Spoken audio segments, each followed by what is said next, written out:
La mesa para TV Radio Occidente a través de Canal 5 y para www.estereopueblo.com. Nos encontramos transmitiendo directamente desde las instalaciones de www.estereopueblo.com. La música de fondo que usted escucha es a través de este sistema integral de comunicación.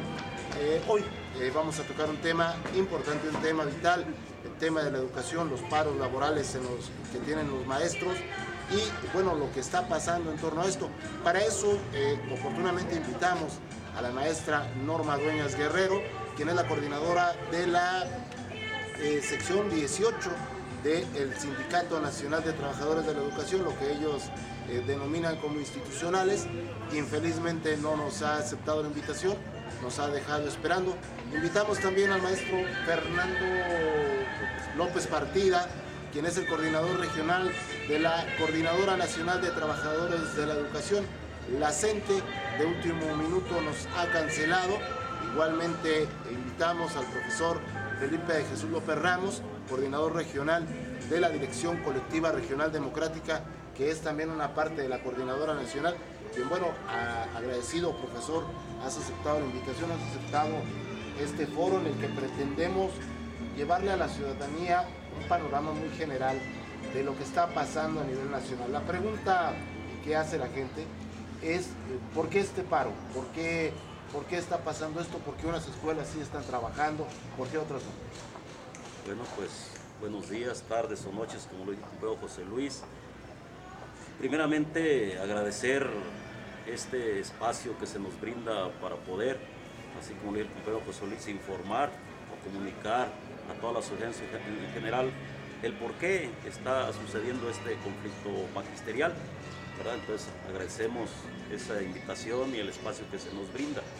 Y yo, antes de contestar directamente la pregunta que nos hace el compañero José Luis, yo quisiera contextualizar el asunto, por qué llegó a suceder esta situación en la que nos encontramos hoy los maestros y parte del pueblo luchando.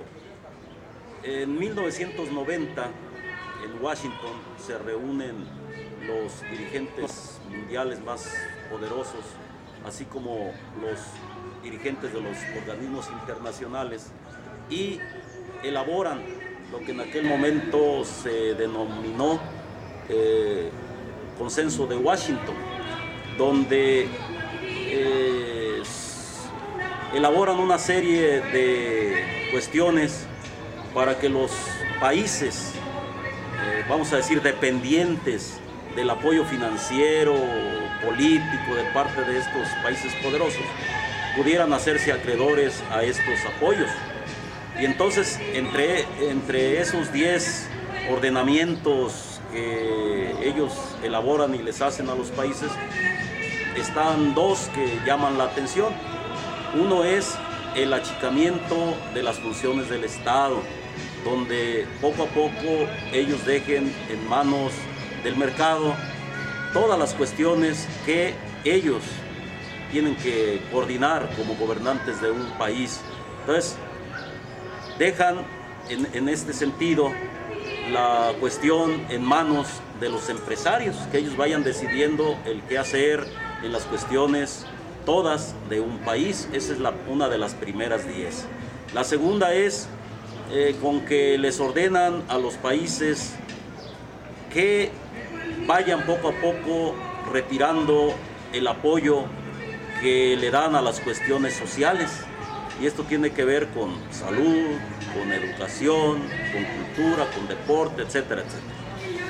Menciono estas dos porque son las que nos llevan a este momento en el que nos encontramos, ¿verdad? Poco a poco, desde 1990, los gobiernos federales se han venido desentendiendo de las responsabilidades sociales que les corresponden.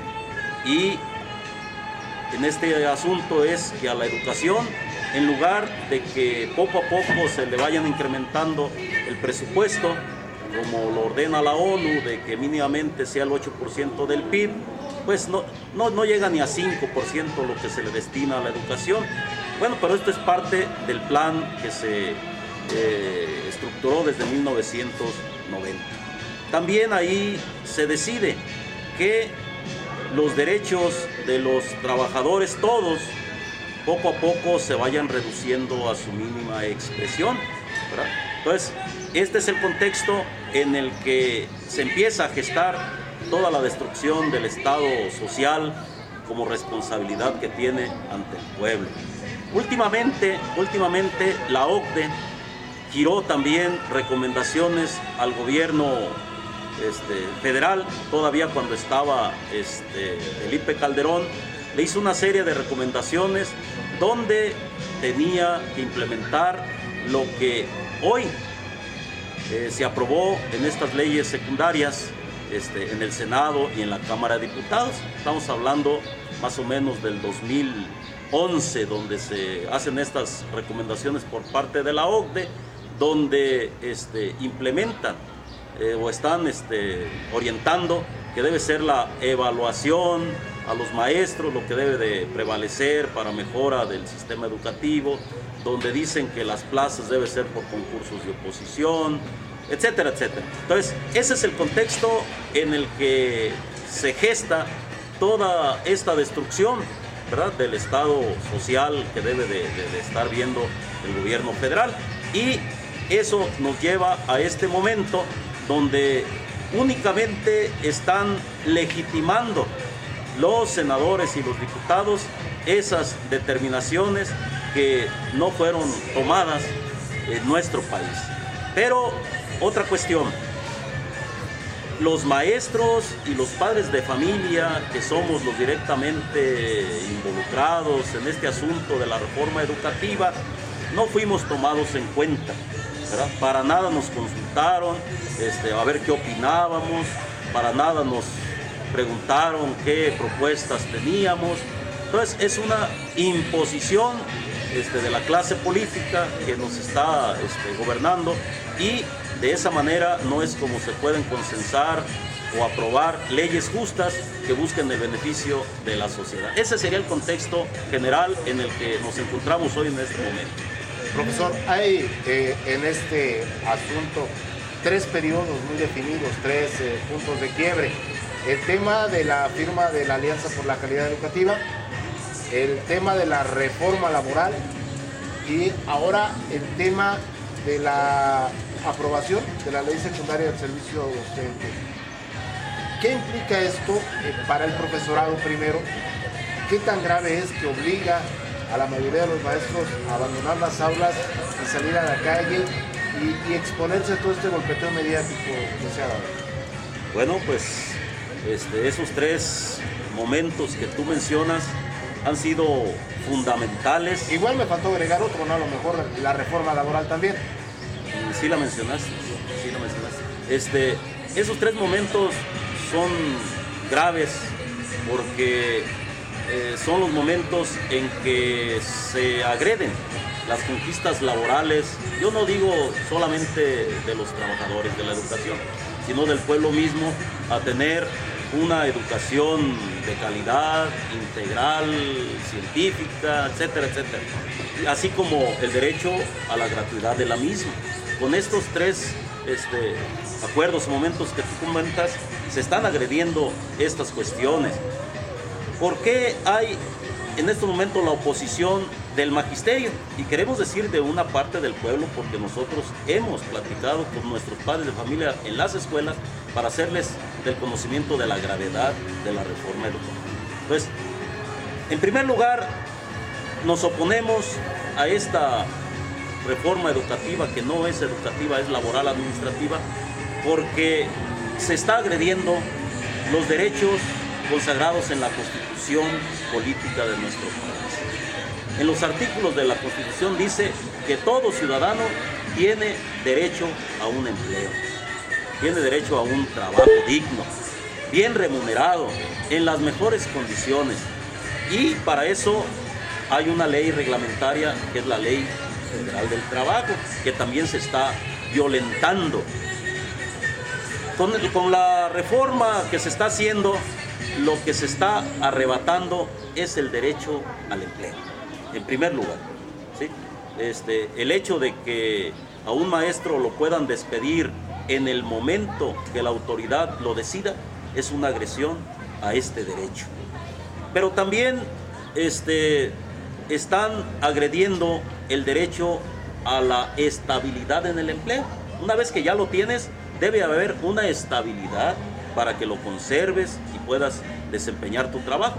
Aquí ya no va a haber esa estabilidad porque va a estar la zozobra de que el patrón en cualquier momento te puede despedir, porque así lo manifiesta esta ley del servicio profesional docente. Y nos estamos oponiendo también a esta ley porque de un plumazo quieren acabar con el sindicalismo en México. En esta ley del servicio profesional docente, para nada va a valer la acción del sindicato. Para nada está considerado que un maestro puede recurrir a su sindicato para que lo defienda.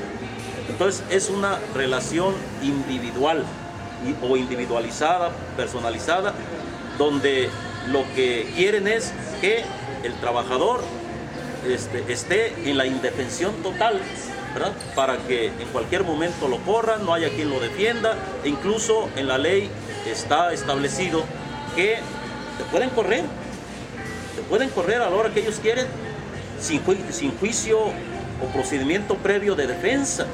Después sí, después de que ya te corrieron, sí puedes tú acudir al tribunal para pedir la revisión y todo. Pero para eso pueden pasar 1 año, 2 años, 5 años, para que haya una resolución que puede ser incluso negativa. Entonces, estas son las cuestiones laborales que nos afectan, ¿verdad? Pero aquí más que nada también tiene que ver con el modelo educativo que se está desarrollando en el país. En este momento, el modelo educativo que se implementa en el país no está acorde a las necesidades económicas, políticas, culturales, sociales que el pueblo requiere. Entonces estamos nosotros cuestionando el modelo y solicitando que pueda abrirse un debate nacional, ¿verdad? Para que toda la sociedad en su conjunto podamos definir qué tipo de modelo educativo se utiliza. Estamos a punto de irnos al primero de nuestros 3 cortes. Les recuerdo que estamos transmitiendo desde la ciudad de Jiquilpan, Pueblo Mágico, en el corazón de Estéreo Pueblo, para TV Radio Occidente a través de Canal 5 y para www.estereopueblo.com. ¿Cómo impacta este tema de la ley del servicio docente, la reforma laboral en la región Ciénega de Chapala? Es parte de lo que vamos a platicar en el siguiente bloque. No se vayan. Dame 2 minutos. Esto es La Mesa a través de www.estereopueblo.com y TV Radio Occidente a través de Canal 5. Nos acompaña el profesor Felipe de Jesús López Ramos, coordinador de la Dirección Colectiva Regional Democrática de la sección 18 de la CENTE en esta región Ciénega de Chapala. Les recuerdo, como lo hicimos al inicio del primero de nuestros bloques, que para este foro se invitó también a los otros 2 representantes de las otras 2 expresiones sindicales de esta región Ciénega de Chapala en el magisterio. No nos han aceptado la invitación, nos han cancelado de último momento, pero bueno, estamos con el profesor Felipe de Jesús López Ramos. Profesor, ¿cómo impacta todo esto que nos has platicado, el contexto nacional, cómo está impactando en la región Ciénega de Chapala? ¿Cuáles son los datos duros que tenemos en cuanto a maestros que están suspendiendo labores, escuelas que no están trabajando, proyectos que no están desarrollando? Hablábamos contigo hace unos días de la retención de los útiles escolares, porque, si mal no recuerdo, me decías, no se justificaba la entrega de estos útiles. Bueno, pues aquí en la región se está participando en esta lucha nacional para lograr tirar la reforma educativa en su conjunto con las 3 leyes reglamentarias que se aprobaron en días pasados. Somos parte de esta lucha nacional y queremos decir que esta lucha va en aumento. El día 4 de septiembre que estuvimos en México, lograron llegar a México, a la marcha nacional, representaciones de 23 estados. Esto quiere decir que la inconformidad, el malestar, el rechazo a la reforma educativa en su conjunto es grande, no es tan pequeña como lo quieren decir, o como lo están diciendo el presidente Peña Nieto, el secretario de Educación Chuaifet, de que es una minoría y que la gran mayoría está de acuerdo y está trabajando, ¿verdad? Posiblemente sí estén en las aulas una gran mayoría, pero eso no es para decir que están de acuerdo en la reforma que se aprobó, ¿verdad? El Magisterio Nacional se está levantando. El día de hoy, sábado 7 de septiembre, va a haber una gran reunión nacional en México, donde todos los representantes de estos 23 estados van a estar en esta reunión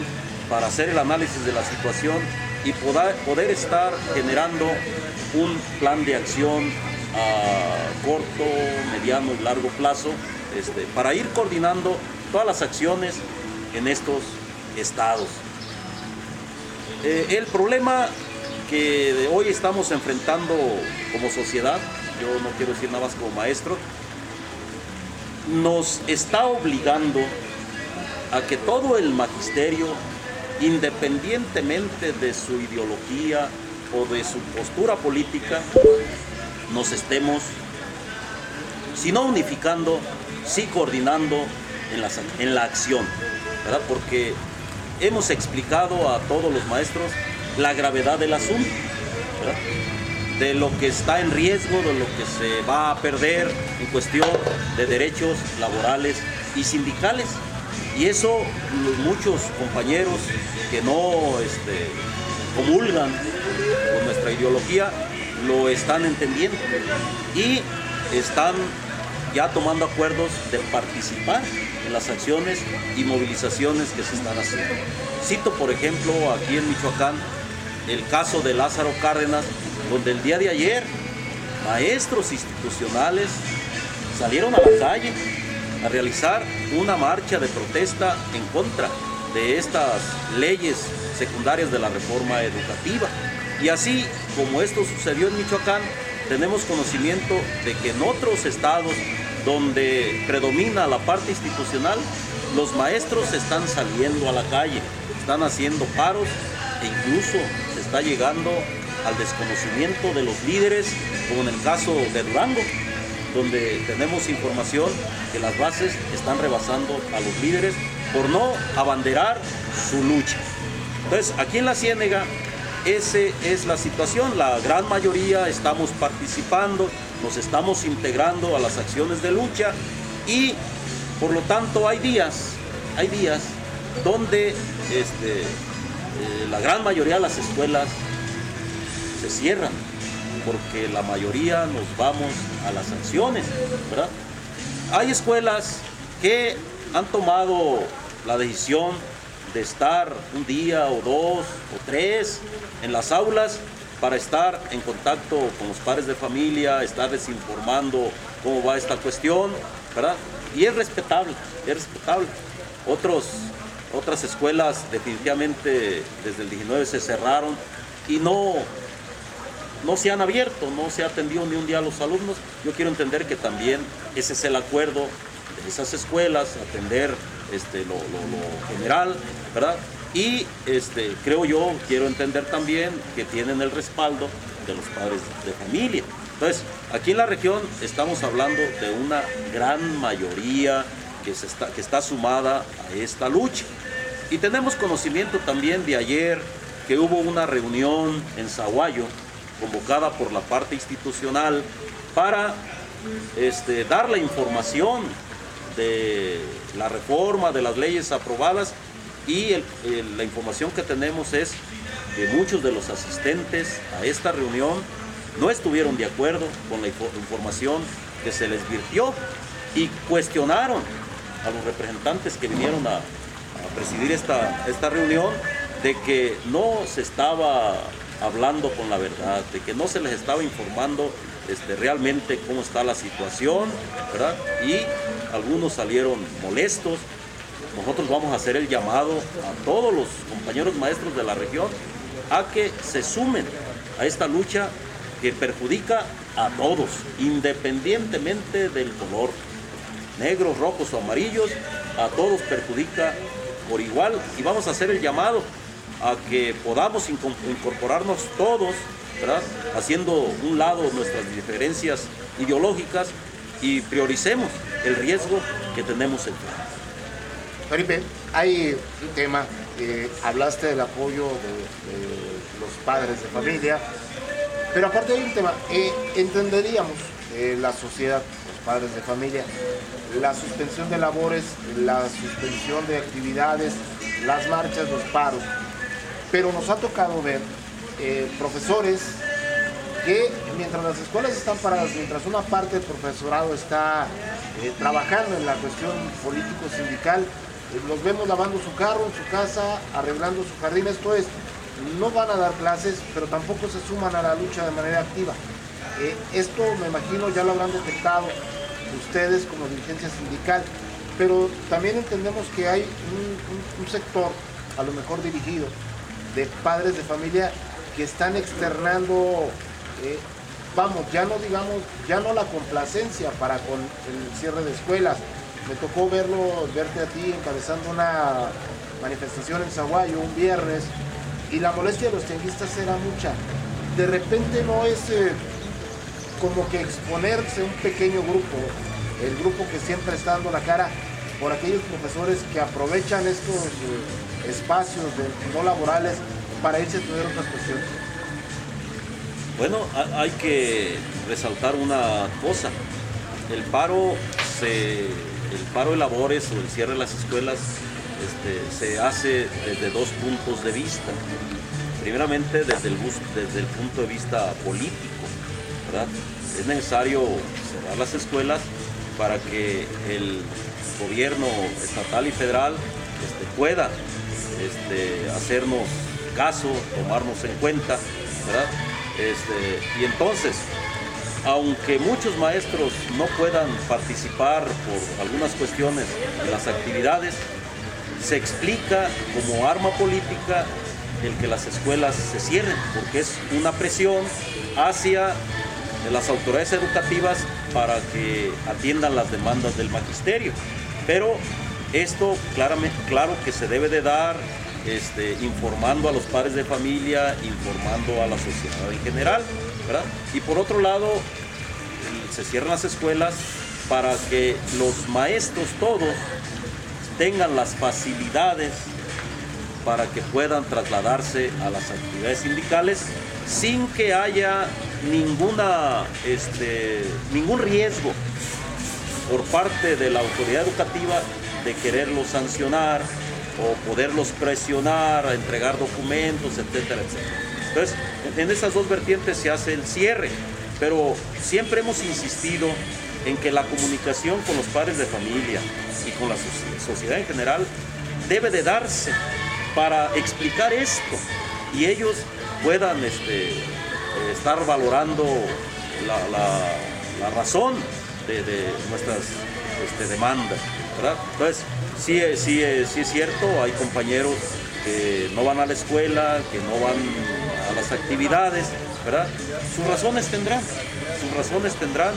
a lo mejor no pueden, no quieren, y el movimiento no es tampoco coercitivo, de que debes de ir porque debes de ir, ¿verdad?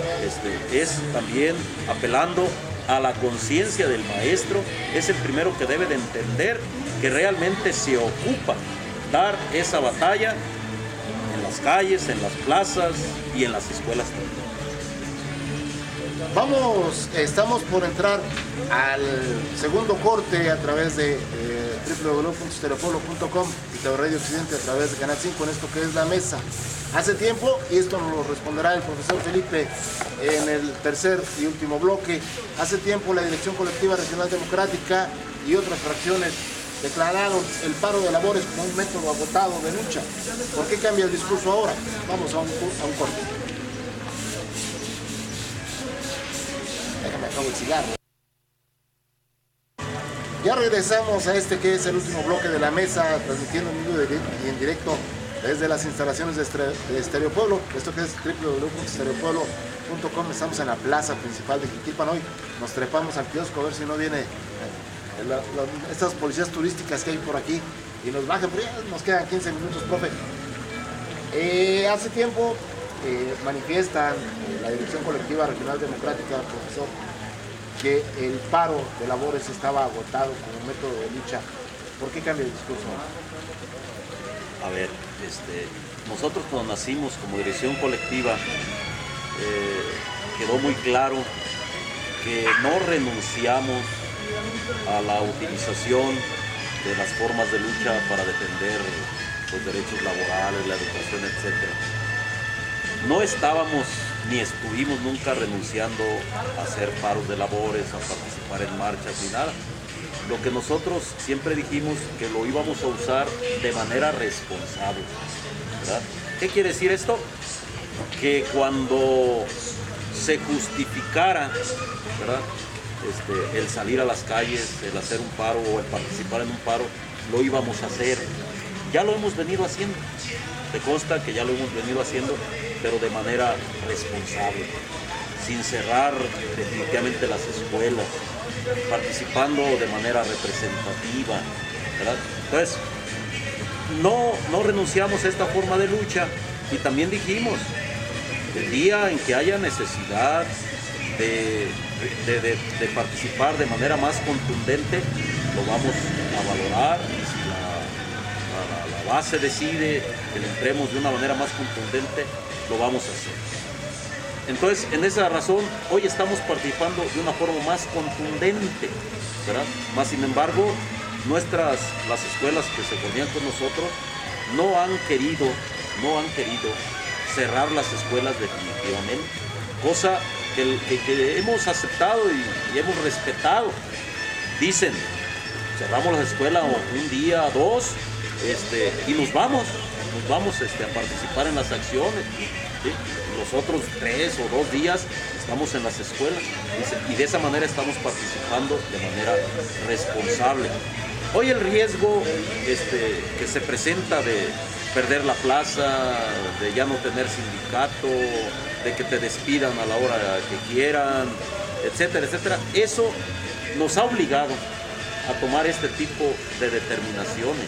Creemos que se justifica y hay razón suficiente como para haberla tomado. Más sin embargo, todavía está la decisión de los compañeros de base de llevar las acciones como ellos vayan considerando prudente o necesario, ¿verdad? Y hoy quiero reiterar aquí nuestra posición como dirección colectiva. Estamos hoy participando en una coyuntura de lucha.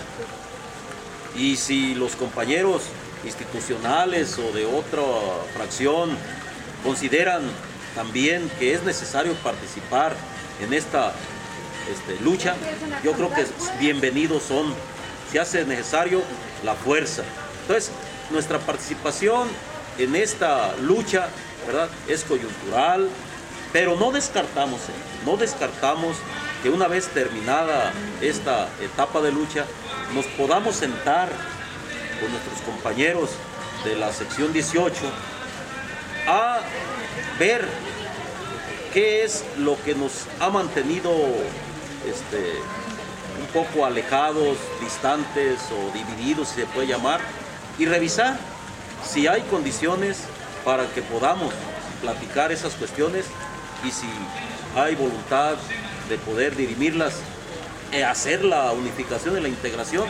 Yo creo que sería el momento idóneo, ¿verdad? Nosotros como dirección dijimos, algún día va a haber algo que nos va a juntar y hay que estar preparados. Creo entonces que esta coyuntura que se está presentando la debemos de aprovechar al máximo, con disposición, con voluntad, para platicar lo que se tenga que platicar. De repente hemos creado la sociedad, un nuevo dios de la información que se llama Facebook.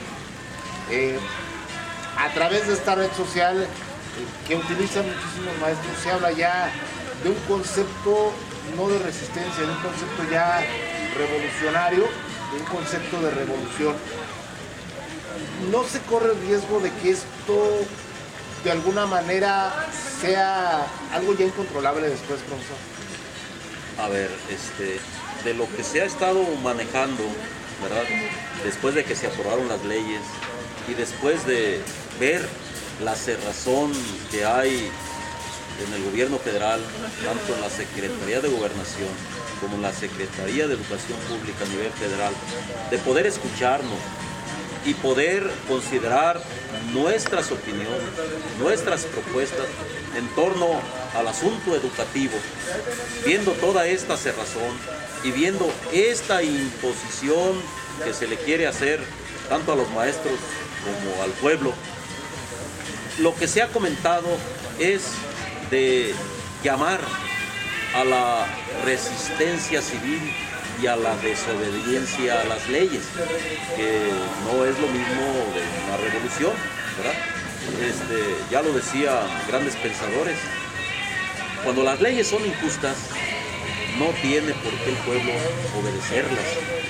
Y nosotros hemos estado insistiendo que las leyes aprobadas por diputados y senadores de derecha y algunos de izquierda, que yo quiero considerar que coinciden con los planteamientos de la derecha, es que nos han obligado a estar analizando esta situación de la resistencia y la desobediencia civil a las leyes.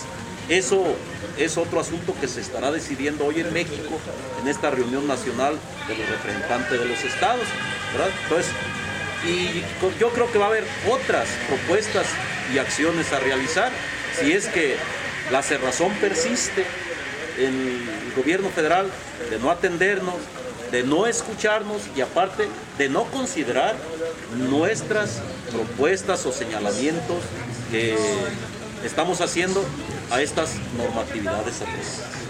Justamente es un tema al que tendríamos que llegar en el camino de este programa. Los legisladores. Se publica en este nuevo dios de la comunicación, que es el Facebook, se publica la lista de los diputados del PRD sobre todo, quienes votaron a favor de Ministerio de Pueblo, se publica, de los legisladores federales del PRD que votan a favor de la aprobación de esta ley. Uno de ellos es Silvano Aureoles Conejo, 2 veces ya precandidato, y creo que ya fue candidato al gobierno del estado. Se rumora que es uno de los posibles aspirantes nuevamente a la candidatura. No es un contrasentido que Silvano Aureoles, en el entendido de que hace mucho tiempo muchos integrantes de la CENTE han militado en el PRD, no es darle la espalda a la gente, no está, digamos, y esto es una lectura muy personal, profesor, no está Silvano apostando a quedar bien con el gobierno para poder garantizar su candidatura. Bueno, sobre este asunto de la participación de los legisladores en la aprobación de las leyes, nosotros hemos sido muy críticos en la participación de algunos diputados y senadores del PRD, que se dice partido de izquierda, y la CENTE como organización gremial magisterial a nivel nacional desaprueba esta decisión de 53 diputados del PRD que votaron a favor de la ley. Pues por la investidura que tiene Silvano Aureoles, pues se ha focalizado más hacia su persona este señalamiento. Pero yo creo que los 53 que votaron a favor de la ley tienen la misma responsabilidad. No lo compartimos y como clase trabajadora los estamos considerando como unos traidores a la clase trabajadora del país, porque esto que ellos aprobaron va a perjudicar a la clase trabajadora del país, no solamente a los maestros, ¿verdad? Entonces, queremos entender, ¿verdad?, que dentro del PRD pues hay también 2 posiciones. una que ha venido colaborando con el gobierno federal en los proyectos que ellos han planteado. En diversos temas. En diversos temas. Y ojalá que en el aspecto de la reforma energética y en lo de la reforma fiscal no vaya a darse el mismo comportamiento. La hacendaria que nos meten la hacendaria, porque en la laboral que se aprobó en noviembre, me parece, su actuación fue similar a la de hoy, ¿sí? En el que se aprobó las leyes de la reforma educativa. Entonces, está muy claro nuestro posicionamiento. Los consideramos unos traidores a la clase trabajadora, porque la izquierda, en uno de sus postulados o principios, es estar a favor de la clase trabajadora y del pueblo raso, ¿verdad? Entonces, si estamos viendo una actuación de este tipo, están demostrando lo contrario. Y yo creo que en su momento, tendrá la respuesta, o tendrán, no digo tendrá, tendrán la respuesta, porque ya todo México sabe quiénes votaron a favor de estas leyes, ¿verdad? Y yo creo que tendrán la respuesta del pueblo en el momento que se requiere. Jugando al abogado del diablo, en este sentido, era lógico para ustedes que Blanca Villaseñor, que Alfredo Anaya y que Salvador Romero votaran a favor de esta ley.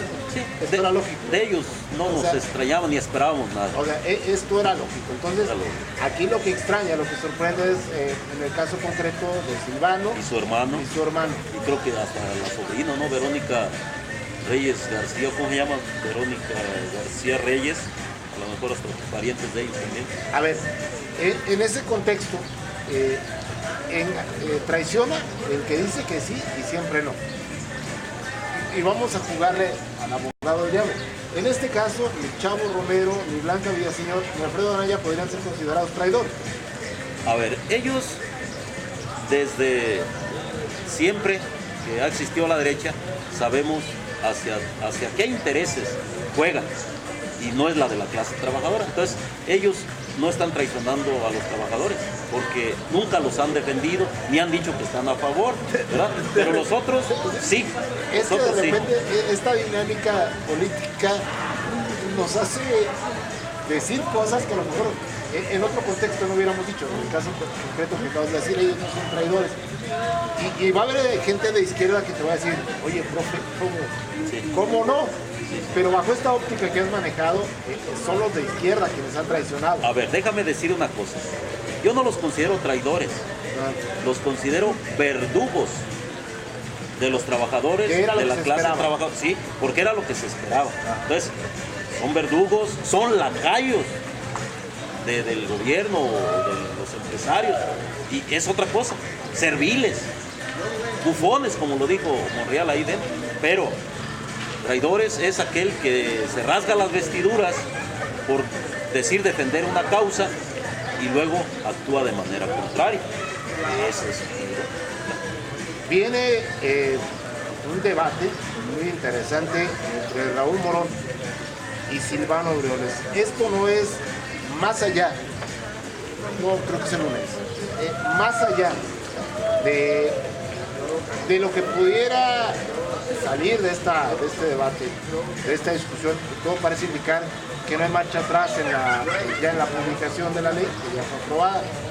No es más un posicionamiento político con miras a la carrera gubernamental de México. Bueno, mira, lo que pasa es que Silvano fue el primero que dijo que él estaría dispuesto a asistir a algún foro, a algún lugar, para explicar por qué de su conducta, con quien quiera, con quien fuera, así lo dijo. Entonces, en ese sentido, el senador Raúl Morón le toma la palabra y le dice, bueno, si tú votaste a favor y yo tomé en contra y yo voté en contra y tenemos entonces percepciones distintas, pues vamos a la mesa y expliquémosle al pueblo por qué tú votaste a favor y por qué yo voté en contra. Lo otro que tú mencionas que pudiera estarse viendo como una carrera rumbo a la gubernatura, pues eso no estaría yo viéndolo así, sino que más que nada aclarar ahorita que es el momento la actuación de uno y de otro, y que el pueblo pues sea finalmente quien diga quién es congruente o quién es consecuente con los principios y los ideales de la izquierda que se dicen representar los dos. Se nos acabó el tiempo, maldita sea otra vez.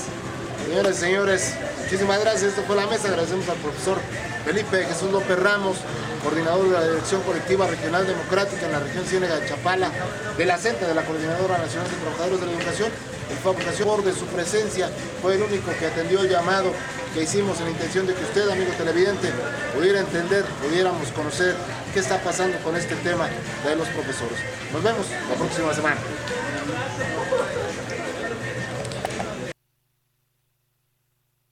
Vale. Buenas tardes, buenas noches, buenos días, buenas madrugadas, depende de la hora que usted tenga ganas de vernos. Nos encontramos con el profesor Felipe Jesús López Ramos, él es coordinador de la Dirección Colectiva Regional Democrática. Esto es La Sobremesa, el programa que hacemos para consumo interno de las redes sociales. Profesor, ya hablamos contigo acerca de este tema de la ley del servicio docente. Hay un tema, el último bloquecito que tocamos para la gente de Poderrey, el tema de las posturas encontradas entre legisladores, un diputado federal y el senador Raúl Morón Orozco, el tema de que Silvano y su hermano y otros hayan votado a favor de esta ley y que Silvano, el Senado, haya dicho que no, y viene esta discusión. Desde el punto de vista de ustedes, profesor, ¿tiene explicación lo que ha hecho Silvano? ¿Hay una explicación lógica con la que ustedes pudieran quedar convencidos? Bueno, mi opinión va a ser como ciudadano y como trabajador de la educación. Yo considero que lo que ha venido haciendo el diputado Silvano Aureoles Conejo, desde que tomó las riendas de la coordinación nacional de los diputados del PRD en la Cámara de Diputados, ha tenido algunas cuestiones que se han venido señalando. Si recordamos aquel antecedente donde los del PRD tomaron la tribuna para no permitir que avanzaran algunas cuestiones del PRI y del PAN, él salió a reprobar esa actuación de sus compañeros, de una parte de sus compañeros que se opusieron, y salió a reprobar y a criticar y a hacer el llamado a que se incorporara. Desde ahí sienta un precedente de que ha tenido que ver con algunos acuerdos que ha tenido con la clase política nacional del PRI y del PAN. Cuando se firma el Pacto por México, de igual manera, él como coordinador parlamentario en la Cámara de Diputados dijo que eso estaba bien, que el país iba a avanzar, que hacía falta, etcétera, etcétera.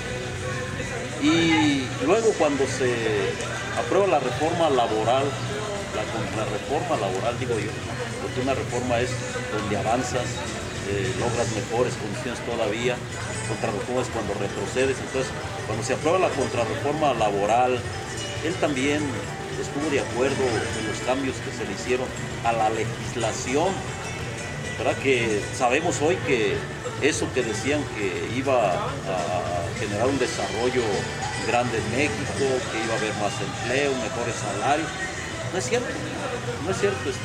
Ha habido incluso más despidos, se ha precarizado el empleo a raíz de la aprobación de la Ley Laboral del Trabajo. Y hoy con esto de la reforma educativa nuevamente asume esas posturas.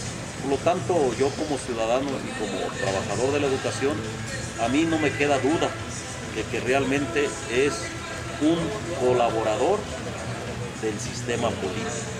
Y los colaboradores son personas que cuidan sus intereses personales, son personas que le sacan raja política y que se acomodan, ¿verdad? Entonces, ese es mi punto de vista sobre la actuación de él, de otros personajes que votaron o han votado a favor de estas iniciativas que sí favorecen efectivamente, pero a la clase empresarial, a la clase política, no al pueblo trabajador. Hay un asunto, de repente, aparte de esto, de este colaboracionismo que tú señalas, profesor Felipe, hay un asunto. Silvano se ha vuelto así como el censor, ¿no?, del PRD en Michoacán, sale a regañarlo.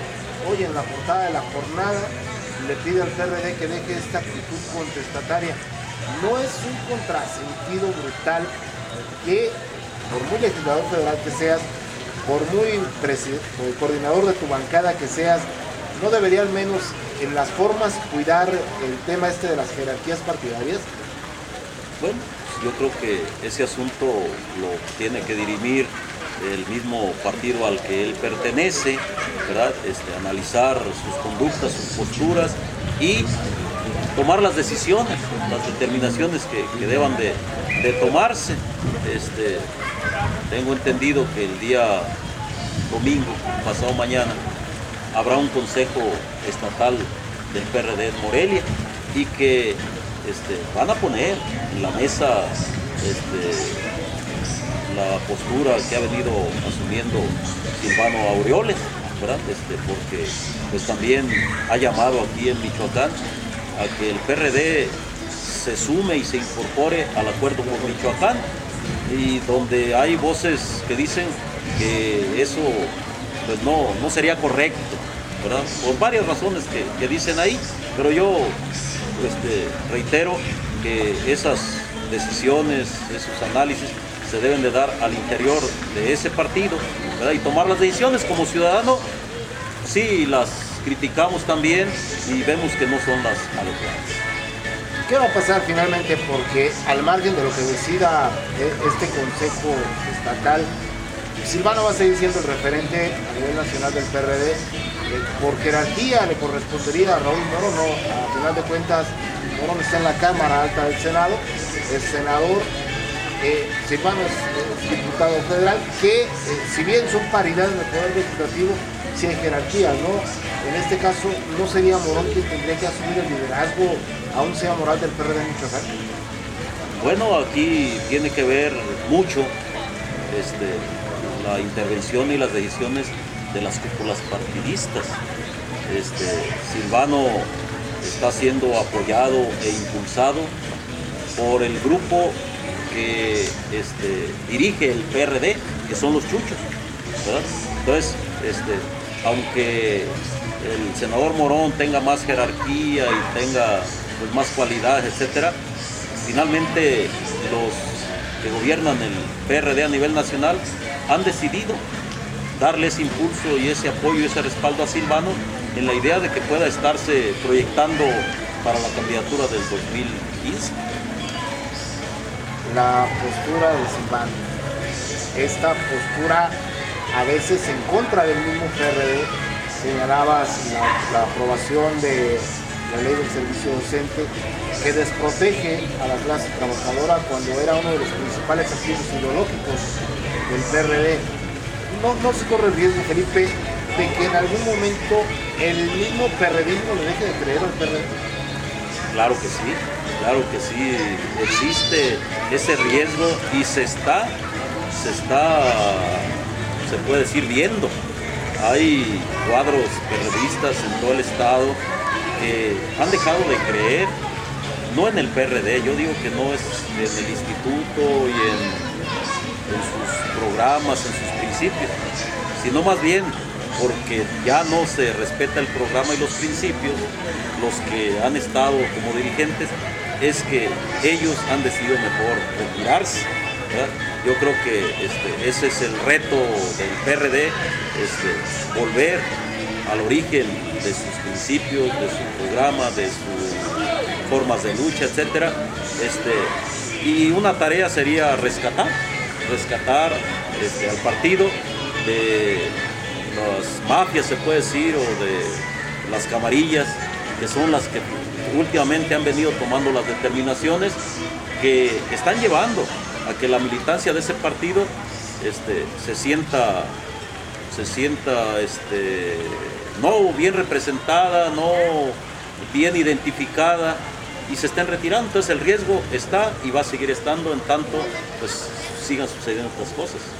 En el contexto regional, plazas como Venustiano Carranza las pierde el PRD, mantiene Jiquilpan, pero la mantiene atada, clavada con un alfiler. Esto habla de un retroceso. No se puede decir como un retroceso. Lo que pasa es que en los municipios hay problemas. Y se han querido soslayar esos problemas. No se han atendido adecuadamente por las autoridades estatales, por los liderazgos estatales, por las autoridades municipales o liderazgos municipales. Y entonces eso ha permitido a que el asunto esté como en un estancamiento, ¿verdad? No hay avance, pero no lo veo yo como un retroceso, porque en el momento en que esto se atienda y se subsane, se va a ver un fuerte impulso del PRD en todos los municipios, porque en todos los municipios hay gran militancia y muy buena militancia, pero desgraciadamente se ha dejado correr el tiempo, los problemas no se han atendido, no se han resuelto, y entonces está como en un stand-by, pero que puede resurgir en cualquier momento. Señoras y señores, agradecemos, Felipe, se nos acabó el tiempo, nos vemos la próxima semana. Gracias.